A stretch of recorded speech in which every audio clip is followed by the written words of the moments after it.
Shalom,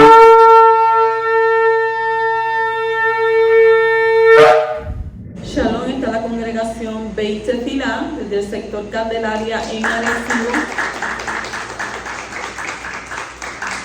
en una nueva parashá, una nueva sección, y hoy la parashá es la parashá número 12, la parashá Vayehi, la cual significa y vivió.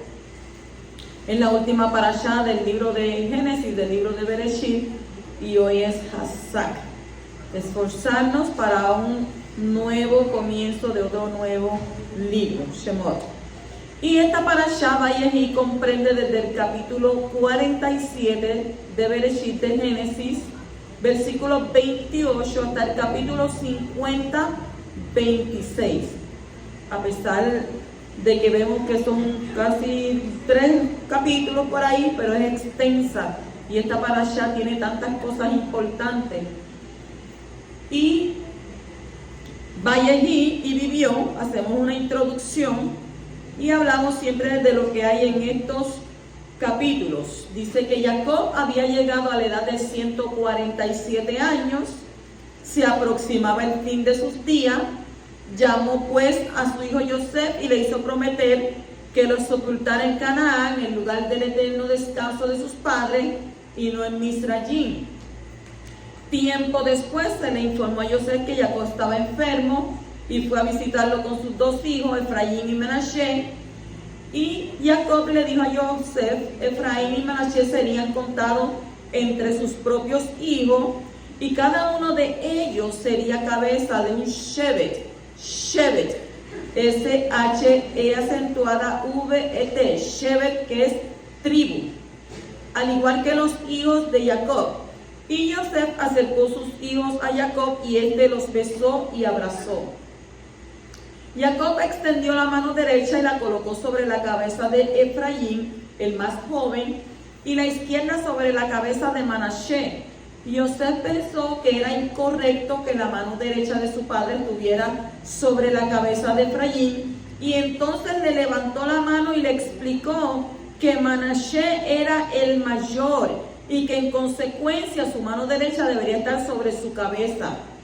Jacob rehusó cambiar la posición, profetizando que Manashe se convertiría en una gran nación, pero que el Shevet, Shevet, yo dije que era ¿qué? Tribu de Efraín, sería aún mayor. Jacob llamó a todos sus hijos junto a su lecho, habló a cada uno de ellos y los bendijo, y estas famosas bendiciones conocidas como Birkot Jacob, bendiciones de Jacob, están llenas de descripciones de los atributos y características de cada uno de ellos. Y Jacob ordenó a todos sus hijos que los sepultaron en la Meharat HaMacpelah, que esa era la cueva de Macpela que Abraham le había comprado a Efrón. Eso usted sabe que en la parashá de Haye y Sarah, ahí es que usted puede ver al respecto. Jacob terminó de dar las instrucciones a los hijos, juntó los pies en la cama y retornó a su pueblo. Yosef cayó sobre el padre, lloró, lo besó, cayó sobre su cuello, y luego ordenó a los médicos que lo embalsamaran, cosa que hicieron. Los egipcios observaron duelo por Jacob durante 70 días. Yosef recibió permiso del faraón, y él, sus hermanos y todos los miembros de sus familias, junto con los ancianos de Egipto, pidieron ir a Canaán a inhumar a Jacob en la Meharat HaMacpelah, como él les había instruido. A su regreso, los hermanos de Yosef, temerosos de que éste tratara de vengarse, buscaron su perdón por las malas acciones pasadas. Sin embargo, Yosef le aseguró que no había en él ánimo de venganza, los calmó y les dijo que apoyaría a ellos y a sus hijos. Y antes de su muerte, Yosef hizo jurar a los hijos de Israel. ¿Quiénes son los hijos de Israel? Sus hermanos. Que llevarían su resto consigo cuando Yahweh los condujera de regreso a la tierra prometida. Yosef murió a la edad de 110 años y su cuerpo fue embalsamado y colocado en un féretro. Eso es lo que mayormente interesante hay en estos capítulos. Entonces comenzamos de lleno a la parashá en el capítulo 47, versículo 28, que dice: y Jacob vivió en la tierra de Egipto 17 años. Así que los días de Jacob, los años de su vida, fueron 147 años. ¿Por qué la parashá que habla de la muerte de Jacob comienza con las palabras y Jacob vivió? La palabra Vayehi o Vayehi equivale numéricamente a 34. Jacob estuvo en este mundo por un total de 147 años. De esto, él vivió y disfrutó más 34 años. ¿Cuáles son esos 34 años? Los 17 años desde el nacimiento de Yosef hasta el momento en que fue vendido a Egipto, y otros 17 años cuando estuvo en Egipto reunido con su hijo preferido Yosef. Y ahí tiene que un total de 34 años felices. El tiempo que Jacob cuidó de su hijo Yosef durante su infancia y juventud fueron ¿qué? 17 años según el capítulo 37 y versículo 2. Ahora Yosef devuelve a su padre durante la misma cantidad de años lo que ha recibido. Y esto nos enseña que los hijos tienen el deber de recompensar a sus padres cuando sean mayores por todo lo que han recibido de ellos. Como está escrito en Primera de Timoteo, capítulo 5, versículo 4, que dice: pero si alguna viuda tiene hijos o nietos, que aprendan estos primero a mostrar piedad para con su familia y a recompensar a sus padres, porque esto es agradable delante de Elohim. Hoy en día estamos viendo cómo los hijos crecen, se van y se olvidan del hecho que estuvieron ahí por tantos años. En este tiempo los hijos no son como antes. Los hijos de antes eran diferentes. Los hijos de antes cuidaban a sus padres, se preocupaban por sus padres, pero ahora no. Ahora dicen: no, ya yo cumplí 21, yo me voy, yo voy a hacer lo que yo quiera y pues sea lo que sea. Entonces cuando los padres están viejos, ellos no se acuerdan, que es algo muy interesante. Nosotros somos como una semilla que se entierra, crece, da fruto, muere.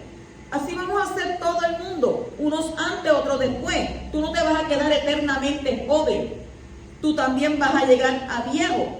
Pero entonces, como dice ahí en el libro de Timoteo, tú tienes que recompensar a tus padres por lo que ellos hicieron por ti.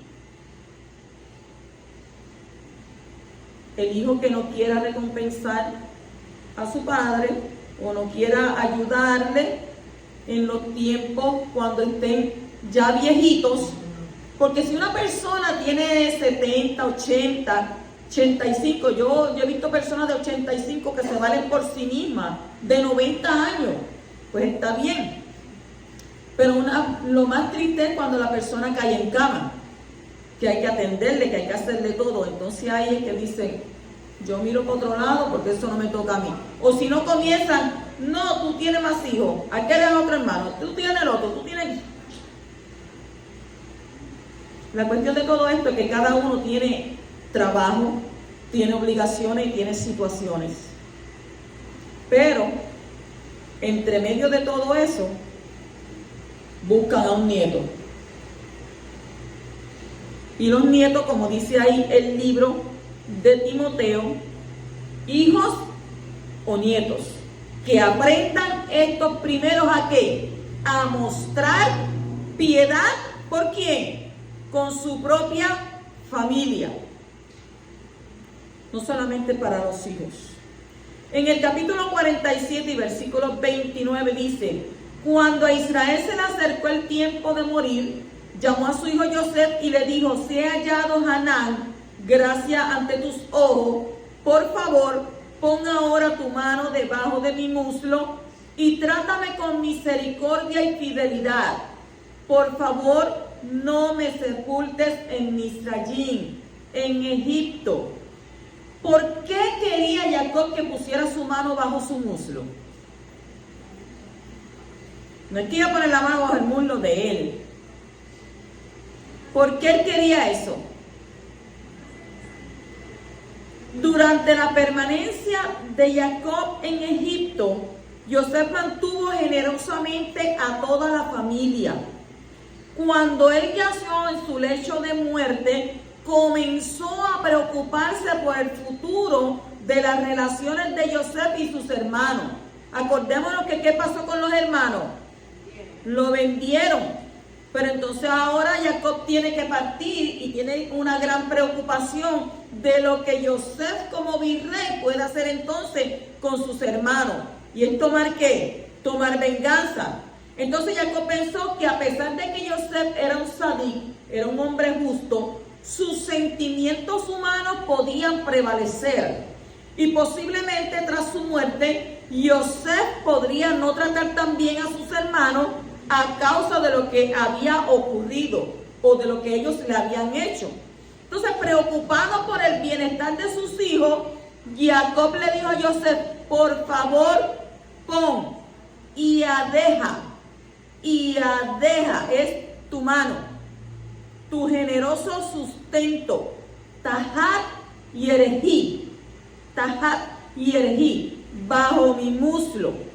¿A quién iba a poner bajo su muslo? Mi familia, que me sobrevivirá y vive junto a ti en Egipto. Cuando la Torá enumera a la familia de Jacob que descendió a Egipto, se refiere a ellos como Iotsei y Erejó,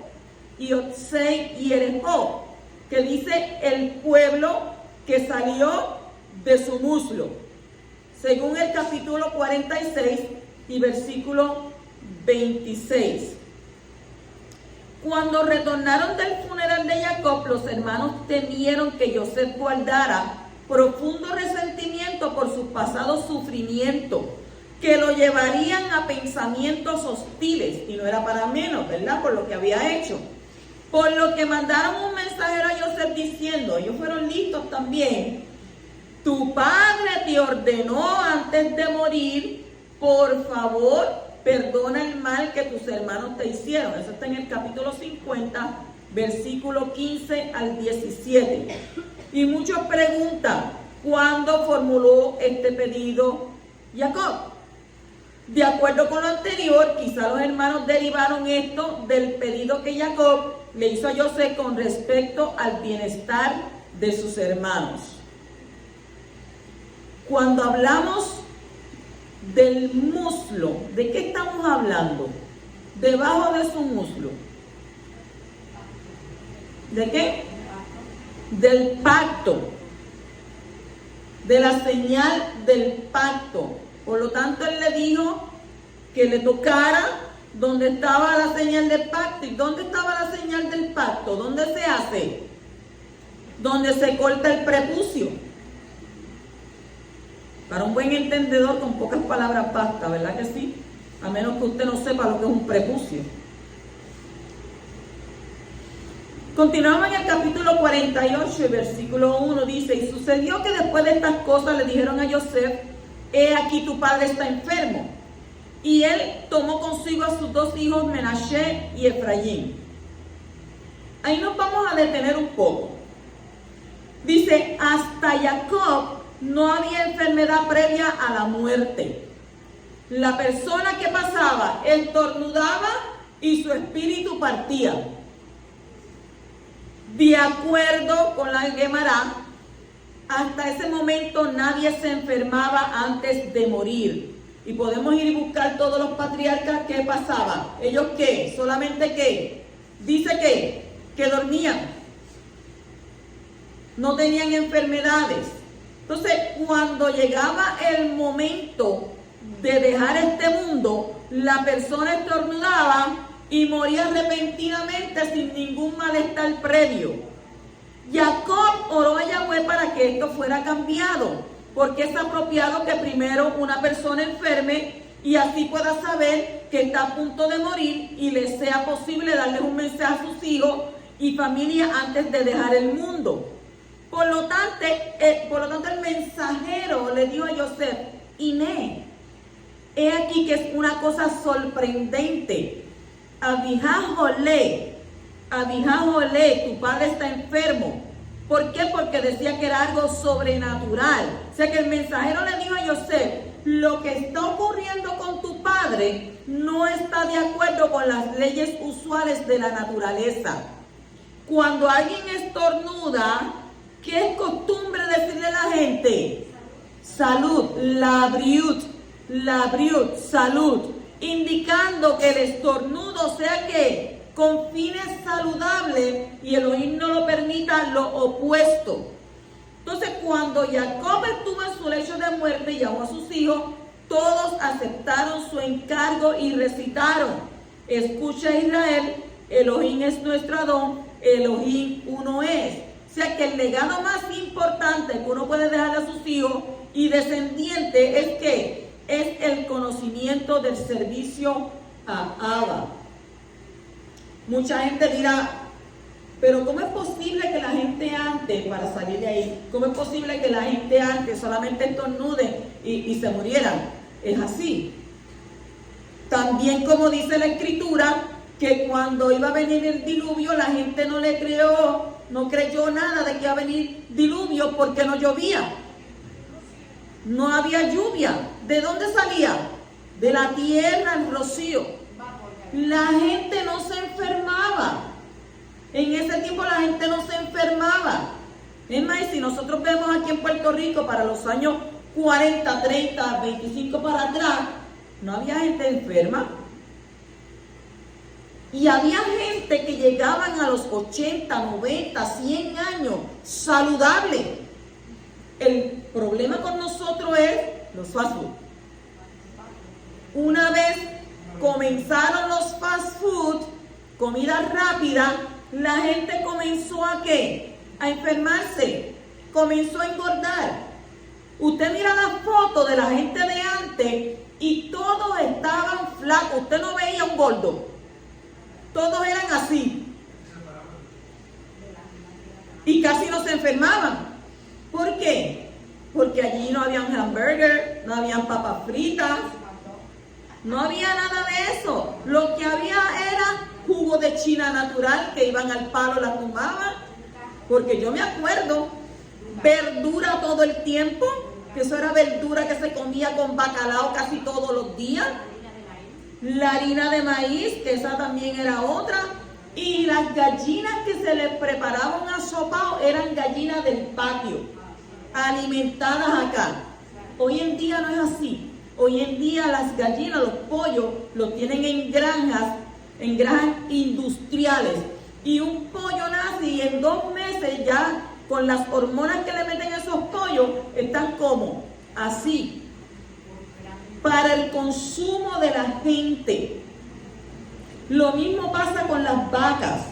Lo que pasa es que nosotros no nos damos de cuenta o no investigamos cómo se matan esos animales, cómo crecen esos animales, para entonces luego usted venir a consumirlo. ¿Cuánto tiempo están esos pollos que envían de Estados Unidos en freezer hasta que usted va a la tienda allí al supermercado? ¡Ay, qué bonito ese pollo! Y para adentro. Usted se está comiéndose un cadáver. Un cadáver. Y muchos dirán: ay, sí, pero qué buen cadáver, qué rico, que esto, que aquello. Está bien, yo no te lo discuto. Yo antes comía cadáver. Pero una vez que me di de cuenta que esos cadáveres lo que hacen es enfermar a la gente, yo dije: yo no puedo seguir comiendo eso. Porque entonces usted viene a ver hoy en día y la mayor alta incidencia de las personas obesas, diabetes, colesterol, alta presión, esa es la orden del día. Esa es la orden del día con las personas. Entonces las fábricas inventando medicamentos para bajar la grasa, pero definitivamente si no tenemos una dieta sana y comemos sano, definitivamente que no va a ser así. Y yo he escuchado tanta gente que dice, yo no me puedo separar de la carne. Cuando me dicen, ¿y qué tú comes? Yo, pues, vegetariana, vegana, puedo ser. Entonces ellos vienen y dicen, pero ¿y cómo es posible que tú no te puedas comer un buen pollo asado? Yo le digo, porque cuando yo determino una cosa en mi vida, la hago realidad. Si yo entiendo que eso me va a hacer daño, yo no lo consumo. Nada más que porque me guste. Por eso hay un dicho de los antiguos que dice que el pez muere ¿por dónde? Por la boca. Y muchos repetía aquí el rey que decía que nuestro estómago no es un zafacón. Tú eres lo que tú comes. Eso tú eres. Si tú comes saludable, vas a estar saludable. Pero si tú no comes saludable, vas a estar siempre ¿qué? Enfermo. Que si tengo el colesterol, que si lo tengo alto, que si yo no sé, yo no como empanadilla, yo no esto, pero como quiera mi colesterol está alto. Pero vete a ver lo que hacen con esos animales, lo que le inyectan a esos animales. Lo mismo sucede con la leche de vaca. ¿Qué pasa con esa leche de vaca? Que yo he visto cuando le sacan la leche a esa vaca hasta recién parida y le sacan hasta la sangre por ahí para allá. Las hormonas que le ponen. Y entonces usted ve son muchachitas con 10 y 12 años que parecen mujeres, porque esas hormonas se le pasan a ellos. Y si usted no me cree, busque en la revista Salud, que eso salió en esa revista. Además de que la leche de vaca se hizo para el becerro. Esa leche lo que le hace a usted es crearle moco. Y entonces usted ve a la gente con el montón de, ay, no me siento bien, no esto, pero es por lo que está tomando. O sea, nosotros tenemos que hacer un análisis de lo que estamos comiendo, de lo que estamos ingiriendo, y si todo lo que nosotros ingerimos es para qué, es para la sanidad de nuestro cuerpo. Usted tiene que comer ¿para qué? ¿Para vivir o usted vive para comer? Usted come para vivir, pero come cosas saludables. Continuamos en el capítulo 48 y versículo 8. Dice, cuando Israel vio a los hijos de José, dijo, ¿quiénes son estos? Jacob estaba prácticamente ciego, véase el versículo 10, pero todavía dice que vio a los hijos de José, y esto nos enseña que los vio proféticamente. Según un midrash, Jacob quería bendecirlos a ambos, pero ¿qué pasó? No pudo porque el Ruach HaKodesh, el Espíritu de Santidad, la presencia celestial, lo abandonó cuando vio una visión profética. ¿Qué vio en esa visión profética? 2 reyes malvados nacerían como sus descendientes. ¿Quiénes? El malvado rey Yehú ben Nishi vendría de Manashe y el horrible rey Jeroboam ben Nebat de Efraín. Entonces, la pregunta, ¿quiénes son estos?, expresaba entonces dudas sobre su origen.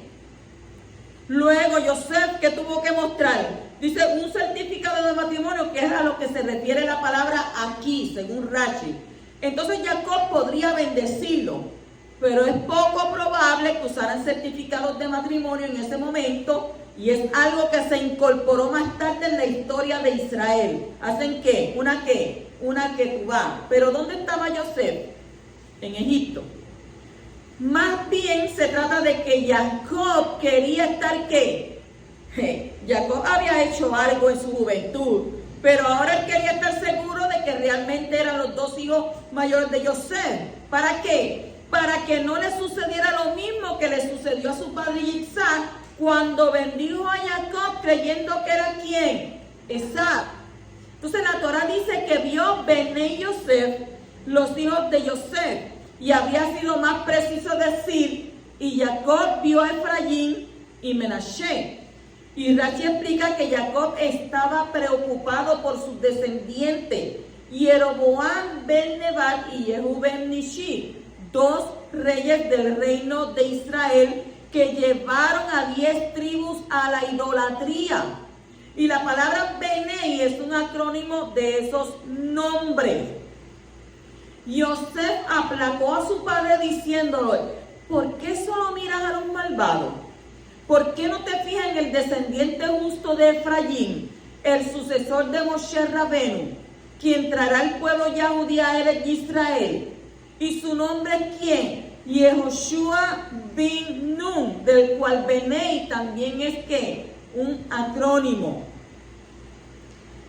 Usted sabe que estos reyes fueron unos reyes bien malos. Hicieron sacrificios, sacrilegios, unas cosas terribles, siendo reyes de Israel. En el capítulo 48 y versículo 13 dice: Yosef los tomó a ambos, Efraín en su mano derecha, hacia la mano izquierda de Israel, y Menashe en su mano izquierda hacia la mano derecha de Israel, y los acercó a él. Menashe corresponde a los que habitan arriba, aquellos sadiquín que buscan a Elohim en los niveles más elevados. Menashe fue así llamado debido a que Elohim me hizo olvidar. ¿No fue así? Nashani, mis dificultades y la casa de mi padre. ¿Según qué? Bereshit capítulo 41 y versículo 51. Implicando que Menashe trascendía este mundo físico. Y Efraín representan a los que habitan abajo, aquellos que se sienten conectados a este mundo. Efraín fue así llamado porque Elohim me hizo ¿qué? Fructificar. Jifraní, fructificar ¿dónde? En la tierra. Es decir, que pese a su conexión con el mundo, Efraín aún recordaba a Elohim y sabía que siempre podía encontrarlo. Entonces, cuando Yosef llevó a sus hijos a ver a Jacob para recibir la verajá, colocó a Menashe cerca de la mano derecha de Jacob y a Efraín cerca de la mano izquierda de Jacob. Dado que Menashe era el mayor y el que habita arriba, Yosef supuso que recibiría la bendición más fuerte, representada ¿por qué? Por la mano derecha. Pero Jacob, ¿qué hizo? Cruzó sus manos, poniendo la mano derecha sobre la cabeza de Efraín para darle la bendición más grande. Pues el mundo se sostiene sobre aquellos que están lejos de Abba, pero que aún así desean acercarse a él. Hay gente que no les sirve a Abba Kadosh como deberían de hacerlo, pero dentro de ellos hay un anhelo de ¿qué? De cada día de poder acercarse a nuestro Abba. Todo tiene significado. Entonces, él hizo ¿qué? Él hizo como una X, ¿verdad? Bendijo ¿a quién? A Efraín con su mano derecha y a Menashe con su mano izquierda. ¿A quién le tocaba la mano derecha con la bendición? A Menashe. Menashe, ¿por qué? Por ser el primogénito. En el capítulo 48 y versículo 14 dice: Israel extendió su mano derecha y la puso sobre la cabeza de Efraín, que era el menor, y su mano izquierda sobre la cabeza de Menashe, guiando sus manos con conocimiento, porque Menashe era el primogénito. Cuando dice cruzó sus manos, Sikel, S-I-K-E-L, Sikel significa cruzar, y es similar a Sehel, S-E-J-A-J-E-L, Sehel, que significa intelecto. El intelecto es la principal bendición que la persona puede otorgar. Por lo tanto, Jacob canalizó intelecto hacia las bendiciones que le dio a sus nietos. Continuamos en el capítulo 48, versículo 15 al 16. Oiga, ya cuando este hombre va a expirar, cuando ya este hombre va a partir de este mundo, él deja las cosas que detalladas.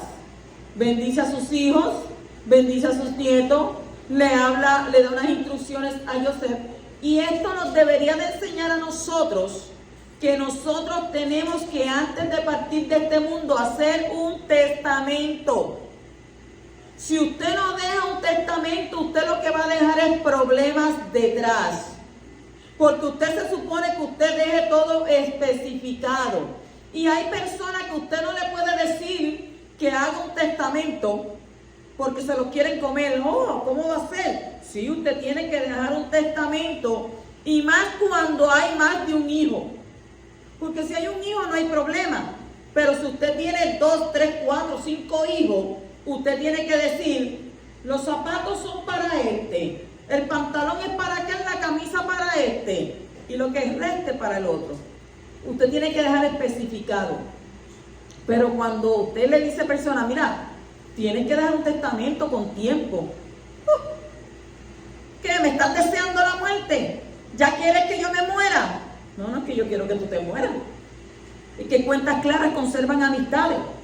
Porque si tú, ejemplo, eres casado y con la mujer que estás casado no son hijos tuyos, pero estás casado con esta mujer, ¿qué va a suceder? Los hijos van a venir ¿a qué? A reclamar.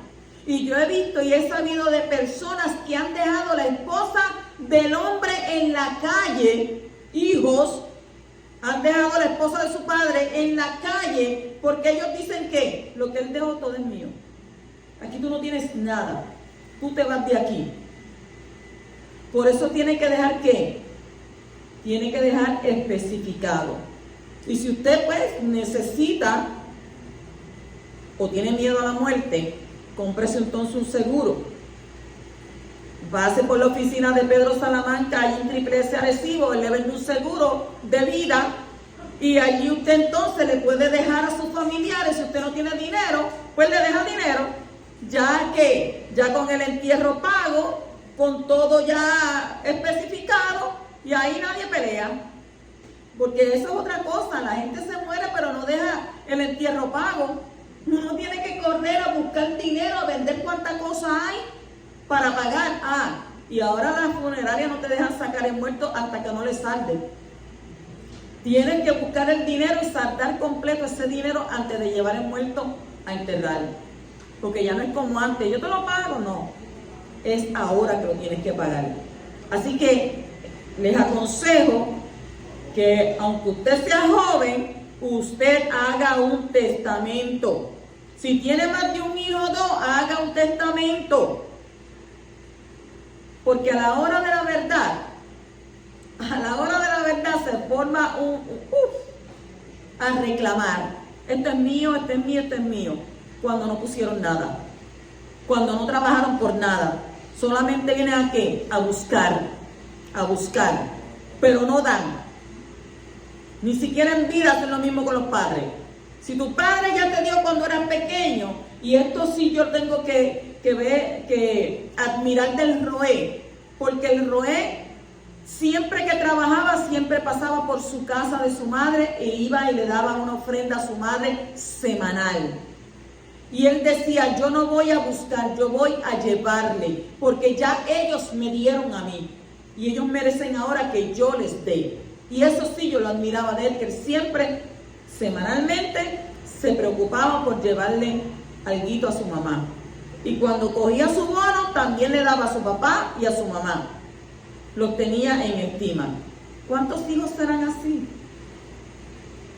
Que no se acuerdan ni de que los padres cumplen años. No le dan ni una paleta. No se acuerdan de nada de ellos. Tenemos que ¿qué? Ser más empáticos. Tenemos que tener más misericordia. En el capítulo 48, versículo 15 al 16 dice, él bendijo a Yosef y dijo, el Elohim en cuya presencia anduvieron mis padres Abraham y Isaac, el Elohim que me ha sustentado toda mi vida hasta el día de hoy, el Malach que me ha redimido de todo mal, bendecir a los muchachos y que mi nombre sea recordado en ellos y el nombre de mis padres Abraham y Isaac, que crezcan y se multipliquen en medio de la área, en medio de la tierra. Esta bendición, esta verajá, junto con la adoración inclinada sobre el bastón, son las únicas cosas de la vida de este patriarca que se sacaron a la luz y se registraron en el capítulo sobre los héroes de la fe ¿En dónde? En Hebreos capítulo 11. ¿Qué tenía de especial esta bendición? Porque es uno de los mayores actos de fe en la historia de la humanidad. Toda la vida de Jacob había sido una lucha difícil. 37 años de su vida los pasó fuera de la tierra prometida. Todos sus hijos, excepto uno, nacieron allí. Jacob estuvo expuesto a muchos peligros mortales, pero se salvó de ellos y adoró en medio de su lucha. Y este poder de protección de Abba ahora se transfirió ¿qué? A los hijos adoptivos, a pesar de que nacieron en Egipto, de una mujer ¿qué? De una mujer no yahudí, de una mujer no judía. Y a pesar de que fueron criados en un ambiente de paganismo y ocultismo, y a pesar de que estarán expuestos a las penalidades de sus amigos no israelitas, Hashem los guardará para que no pierdan su identidad hebrea y para que puedan ser llamados por mi nombre Israel. O sea, esta oración se cumplió en Egipto y las dos tribus, Efraín y Manasés, crecieron y mantuvieron su identidad tribal hasta el gran éxodo. Y también hay poder en esta verajá en los últimos días. A pesar de que las tribus se han perdido entre los gentiles, pueden regresar y ser identificados nuevamente como israelitas. Mire qué importante. Capítulo 48 y versículo 22. Además te he dado a ti una porción sobre tus hermanos, la cual tomé de la mano de los amorreos con mi espada y con mi arco. La palabra hebrea que se traduce porción es Shehem. Shehem se refiere a la tierra que Jacob compró frente a la ciudad de Shehem. Eso está en Bereshit, Génesis 33, 19. Así como a la ciudad misma que fue tomada por Shimón y Leví. Eso está en Bereshit 34. Ese lugar le fue dado a Yosef, como también está escrito en Yohanan Juan 4, versículos 5 al 6. Entonces llegó a una ciudad de Shomrón llamada Sujar, cerca de la propiedad de Jacob, que le dio a su hijo Yosef, y el pozo de Jacob estaba allí. En Josué 24, 32 está escrito: los huesos de Yosef que los hijos de Israel trajeron de Egipto, lo enterraron en Shehem, en la parcela de tierra que Jacob compró de los hijos de Amor, el padre de Shehem, por 100 piezas de dinero, y se convirtieron en heredad de los hijos de Yosef. El Mashiach necesitaba, desde el tiempo de su primera venida, el Mashiach desde el tiempo de su primera venida ha estado ¿qué? Buscando las ovejas perdidas de las dos casas. Y esta fue la razón por la que tuvo que ir a Shomrón, a Samaria, como está escrito en donde, Yohanan 4:4, necesitaba pasar por Shomrón. Cuando hizo esto, el Mashiach se dirigía a un lugar clave tanto en la historia de Israel como en el plan de salvación del poderoso. Fue a la zona de ¿qué? De Sujar, que es lo mismo que Shehem. Y Shehem era una ciudad de refugio dentro del territorio de la tribu de Efraín. Eso usted lo puede ver en Josué, capítulo 20, versículo 7, Josué 21, 21, Primera de Crónicas 6:67. Y aquí es donde se dividió el reino. Shehem fue la primera capital del reino del norte, según Primera de Reyes, capítulo 12, versículo 25. Y aquí es donde vivían ¿quiénes? Los samaritanos, que son una mezcla de los sobrevivientes de las tribus del norte y los gentiles que el rey asirio trajo a la tierra después de la caída de Israel. ¿Dónde se encuentra eso? Segunda de Reyes, capítulo 17, versículos 24 y 29. Los samaritanos son los únicos descendientes de la casa de Efraín que no han perdido su identidad israelita, como está escrito en Yohanan 4:12. ¿Eres tú mayor que nuestro padre Jacob, quien nos dio el pozo y bebió él mismo de él, al igual que sus hijos y su ganado? ¿Qué pasó con la mujer samaritana? La mujer samaritana llamó a Jacob nuestro padre, nuestro Abba. Y estas personas eran parte del plan de salvación del poderoso, ya que eran descendientes de Jacob. Por eso el Mashiach necesitaba ir allí. ¿Para qué? Para buscar y salvar lo que se había perdido. En Yohanan, Juan 4, 6 al 7 está escrito: el pozo de Jacob estaba allí. Yahoshua, pues, cansado del camino, se sentó junto al pozo. Era como la hora sexta. Y una mujer de Shomrón vino a sacar agua. ¿Qué le dijo Yeshua? Dame de beber. Este relato recuerda en Génesis 24, o Bereshit 24, donde el sirviente de Abraham buscó una novia. ¿Para quién? Para Yitzhak. Y esta vez es el Mashiach el que se sienta junto al pozo, porque busca a su novia también entre los samaritanos. Estos samaritanos esperaban la salvación por medio del Mashiach, como está escrito en Yohanan, Juan 4, 22 y 25 al 26. ¿Qué dice? Ustedes, los samaritanos, adoran. ¿Adoran con qué? Con su sacrificio. Lo que no conocen, el Elohim de Israel. Nosotros, los Yahudí, adoramos. ¿Por qué? Por nuestros sacrificios en el Mishkan, en el templo. Lo que conocemos. Porque la salvación viene ¿de quién? De los Yahudí. Entonces, ¿qué le dijo a la mujer? Yo sé que viene el Mashiach, el que es llamado el ungido. Cuando Él haya venido nos declarará todas las cosas. ¿Qué le dijo Yeshua? Yo soy el que te habla. Esa mujer quedó impactada. Entonces en Yohanan 4:35 dice: ¿no decís vosotros, faltan todavía 4 meses para la siega? He aquí os digo, alzad los ojos y mirad los campos que ya están blancos para la siega. Entonces hay una expresión similar en Bereshit, Génesis 48:8, donde dice que Jacob vio a los hijos de Yosef. Los samaritanos son descendientes de Yosef. Y el Mashiach los ve como una cosecha para el reino venidero, como está escrito en Yohanan 4:39 al 42. Dice: muchos de los samaritanos de aquella ciudad creyeron en él por la palabra de la mujer que testificó. Él me dijo todo lo que hice. Entonces cuando los samaritanos vinieron a él, le rogaron que se quedara con ellos. ¿Qué hizo Yeshua? Los rechazó.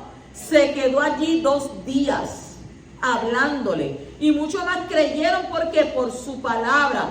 Y le dijeron a la mujer: ahora creemos. ¿Pero por qué ahora creemos? No por tus palabras, porque nosotros mismos hemos oído y sabemos que verdaderamente este es el Mashiach, el Salvador del mundo. Lo fue a visitar. Miren qué privilegio tan grande tuvieron esta gente.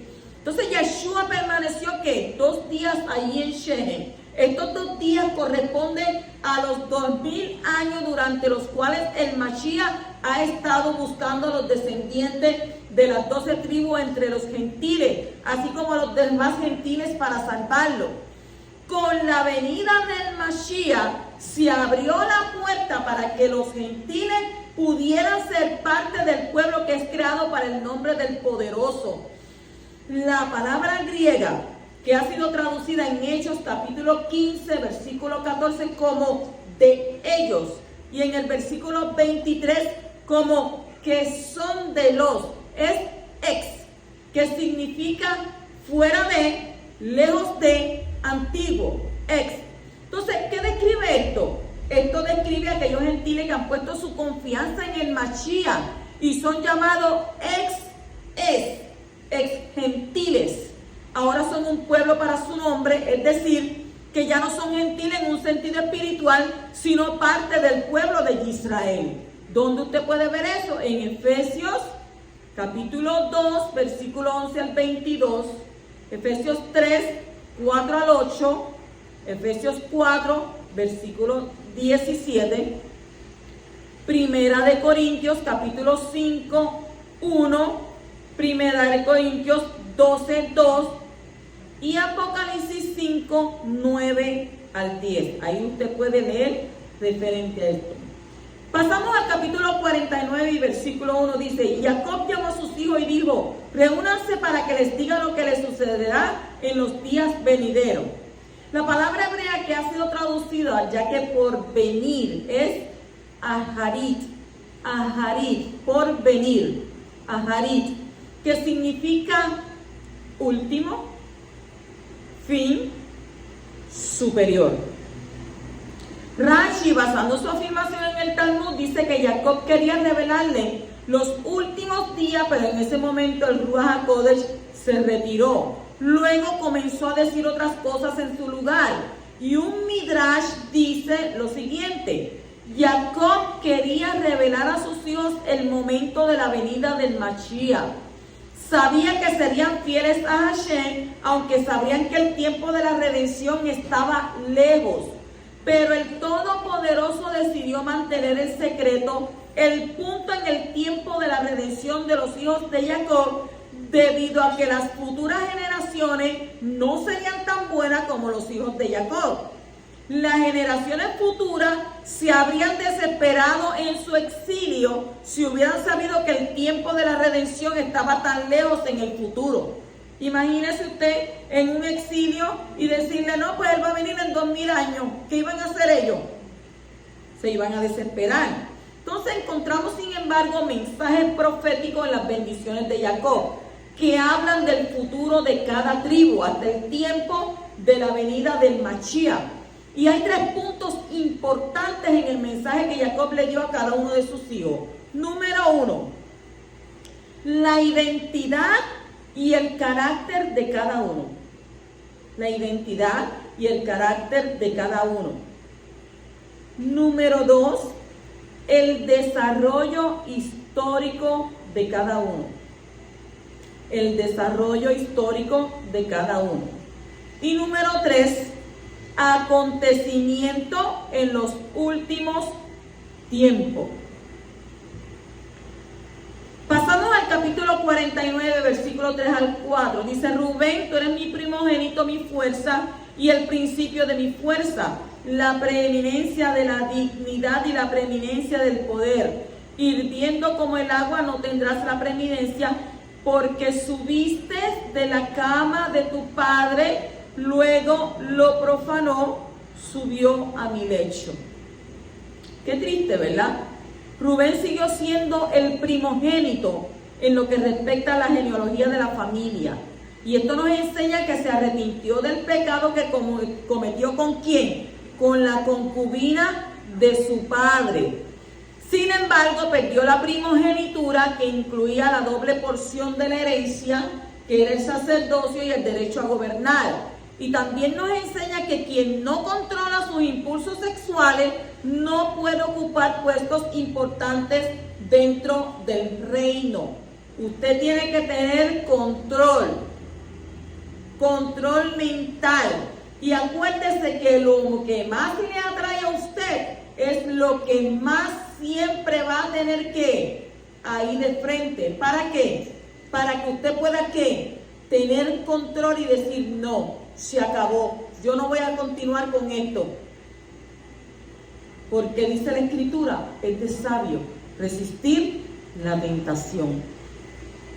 Capítulo 49, versículos 5 al 7 dice: Shimón y Leví son hermanos, armas de violencia son sus espadas. Alma mía, no entres en su consejo, esplendor mío, no te unas a su asamblea, porque en su ira mataron a un hombre, en su obstinación desjarretaron un buey. Maldita sea su ira, porque fue feroz, y su ira porque fue cruel. Lo dividiré en Jacob, lo esparciré en Israel. Simón y Leví no fueron malditos, pero sí su ira. La violencia trae una maldición sobre la tierra. La tribu de Shimón estuvo al frente del pecado con Baal Peor. ¿Dónde está eso? En Números, capítulo 25, versículos 6 al 14, y Números, capítulo 26, 1. Por esto la tribu perdió el 63% de su población. y pasó de 59.300 a 22.200, según el censo que se hizo en Números capítulo 1 y el censo que se hizo en Números capítulo 26. ¿Cuántas personas perdieron? Un montón. Shimón no recibió ningún territorio en la tierra. Su territorio fue dividido dentro del territorio de Yehudá. Eso está en Josué, Yehoshua 19:1. La tribu de Leví tampoco recibió tierra alguna, sino que se esparció en 48 ciudades por toda la tierra. ¿Y dónde está eso? En Josué capítulo 18, versículo 7. Shimón se convirtió en una tribu pobre, pero entre ellos había muchos escribas. ¿Dónde está eso? Zacarías capítulo 12 y versículo 13. Continuamos en el capítulo 49, versículo 10, dice: el cetro no será quitado de Judá, ni el bastón de mando de entre sus pies, hasta que llegue Shiloh, a quien pertenece, y a él será la obediencia de los pueblos.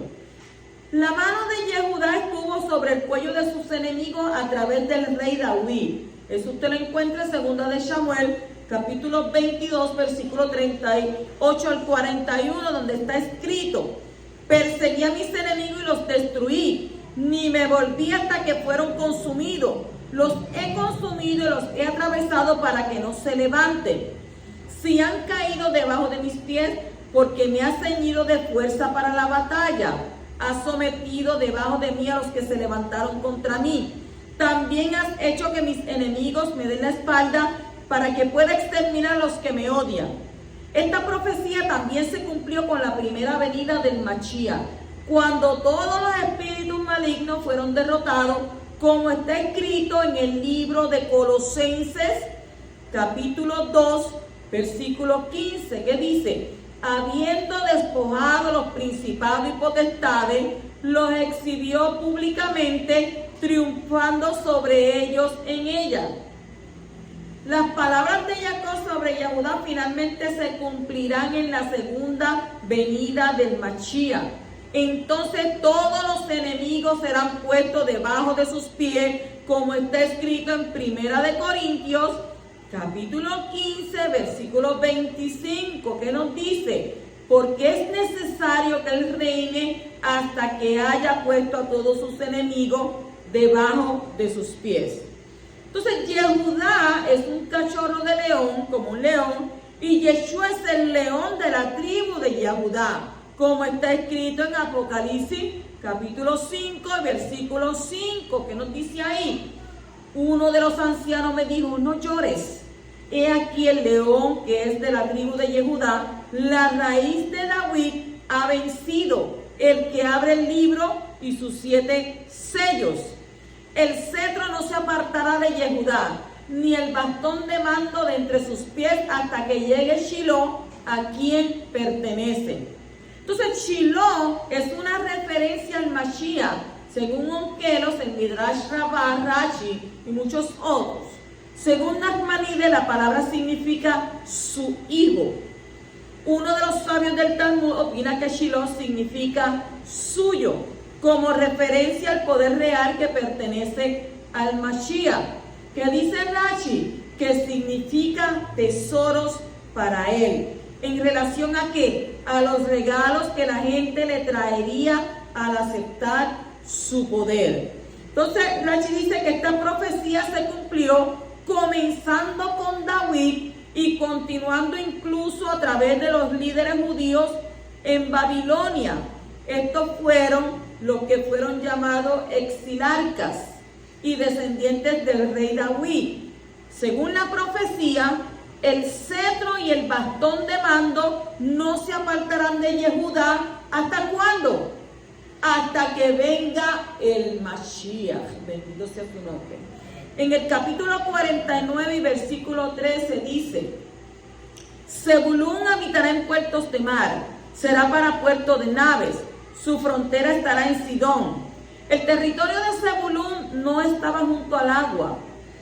Véase Josué, capítulo 19, versículo 10 al 16. Parece como si estuviera más cerca de Sidón más tarde.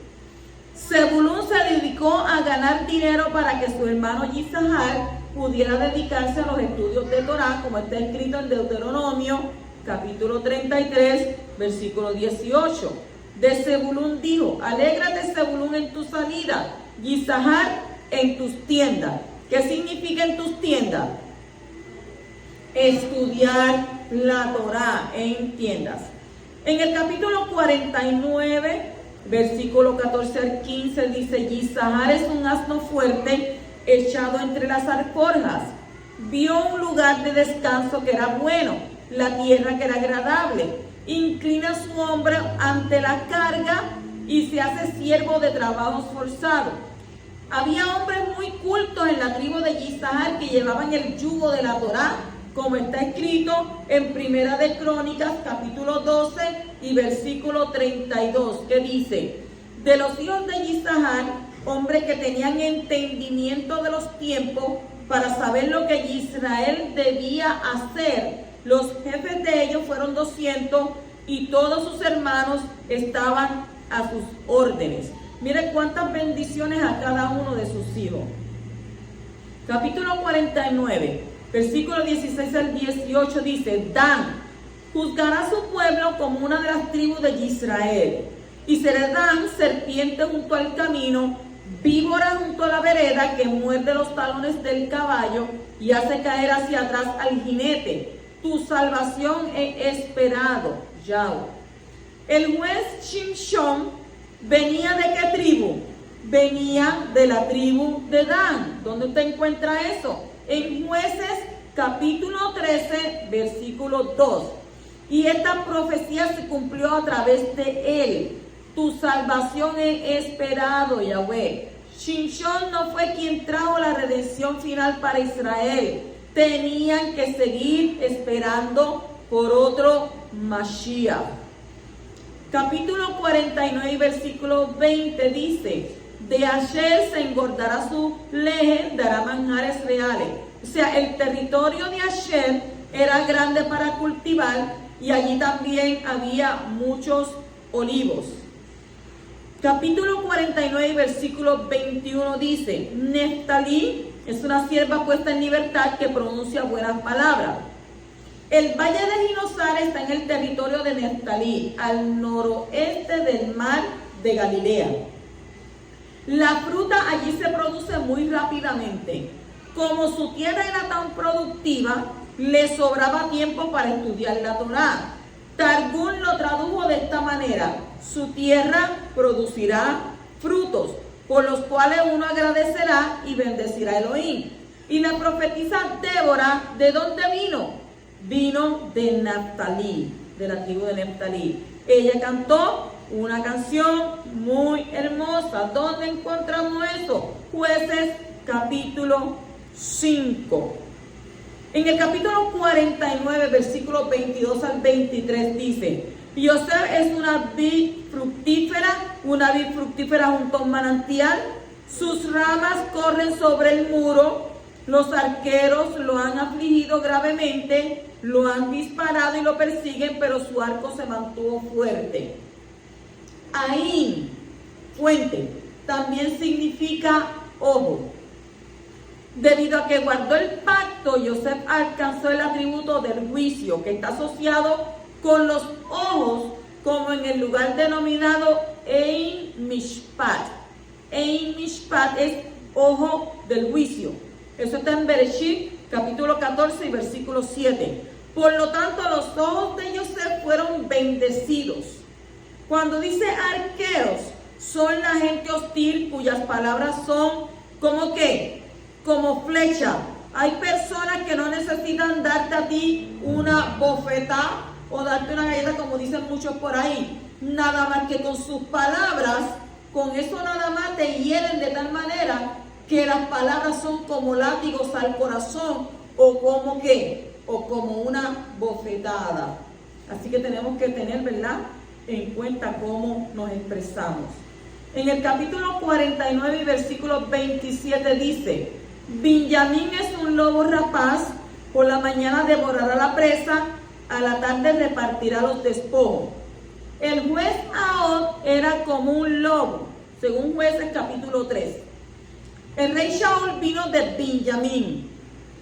Devoró muchas presas al comienzo de la historia de Israel. Si usted lo encuentra en Primera de Samuel, capítulo 14 y versículo 47.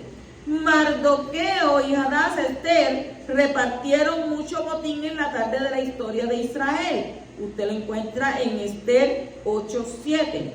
Y Rabí Shaul procedía ¿de qué tribu? De la tribu de Benjamín. ¿Dónde está eso? En Romanos capítulo 11, versículo 1 y Filipenses capítulo 3 y versículo 5. Continuamos en el capítulo 50 y el versículo 20. Dice: vosotros pensasteis mal contra mí, pero él lo encaminó a bien, para hacer lo que vemos hoy, para dar vida a mucha gente. No importa lo que nos pase, el poderoso puede convertirlo en algo bueno. Como está escrito en Romanos capítulo 8, versículo 28, que dice: sabemos que a los que aman al poderoso Padre Celestial, Rey del Universo, todas las cosas les ayudan a bien. Y esto es a los que conforme a su propósito son llamados. Y usted dice: ay, sí, pero estoy atravesando el valle de sombra y de muerte. ¿En qué me puede ayudar eso a bien? Pues te va a ayudar a bien porque hay un propósito. Por eso la Escritura lo dice: si tú amas al poderoso, todo lo que pasa en tu vida te va a ayudar ¿a qué? Te va a ayudar a bien. Los que entregaron a Yeshua para que lo colgaran de un madero no sabían lo que hacían. ¿Qué dijo Yeshua? Perdónalos porque no saben lo que hacen. Entonces, ¿qué ellos querían? Ellos querían hacer mal, le querían hacer el mal.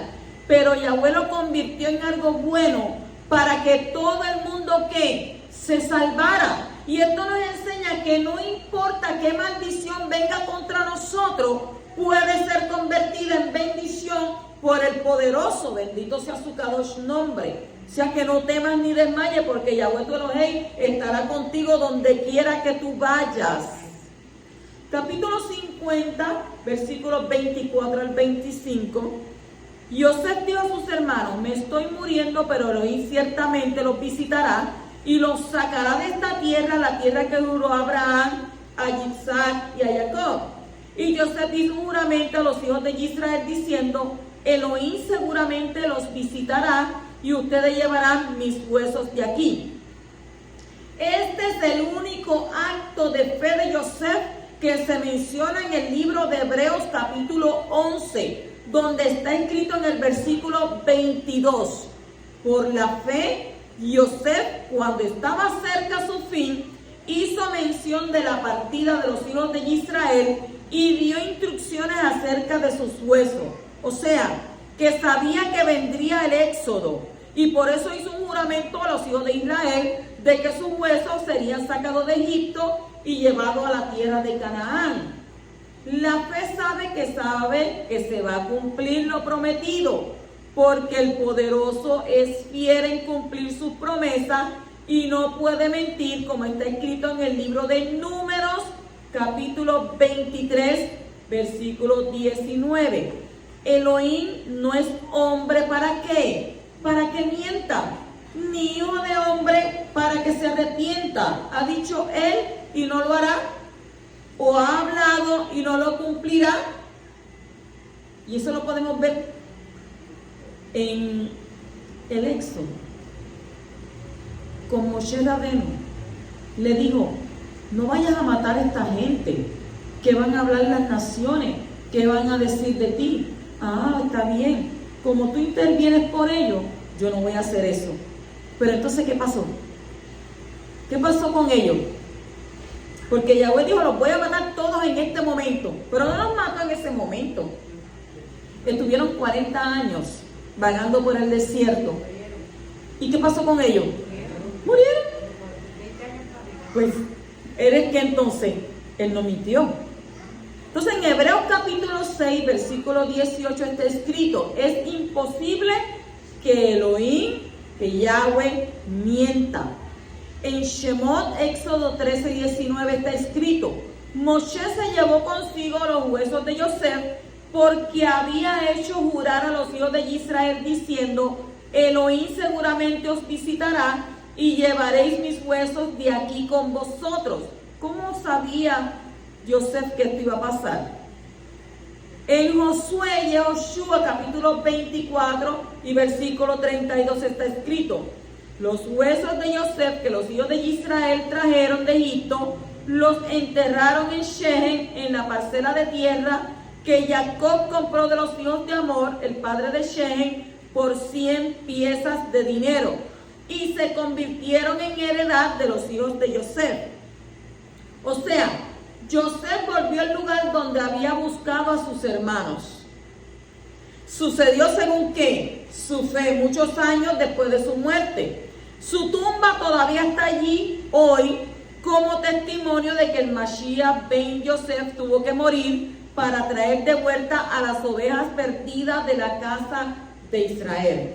Y también da testimonio del día que vendrá cuando el Mashiach lo resucitará y será vestido de inmortalidad y recibirá su recompensa porque él fue un hombre fiel. Y después entonces ahora, después de haber terminado este libro de Bereshit, este libro de la Torá, que decimos, Hazak, Benit Hasek, sé fuerte y seremos fortalecidos. Shabbat Shalom.